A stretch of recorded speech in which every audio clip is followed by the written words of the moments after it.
A beautiful ribbon is one of the easiest ways to make gifts pop, but I'm pretty nervous to buy ribbon online because cheap ribbon frays, fades, wrinkles, feels rough, and this is not the case with this. It's absolutely beautiful in person. A double-sided polyester satin, it's beautiful on both sides, got that gloss, it's soft, it feels quite durable, the edges cut really well for me, and let's see if I can show you here. There you go, nice cream crisp edges, not fraying on me. You can burn those if you want, but I've got the 1 inch in the black and the 1.5 inch in the green.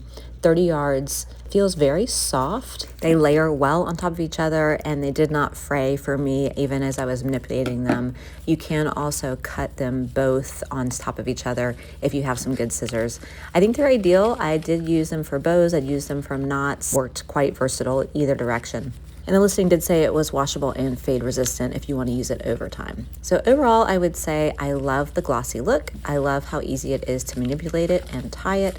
I like that it seems durable for me. It's not fraying. I like the mix of the 1 inch and the 1.5 inch. I like that it's double faced. It is soft to the touch.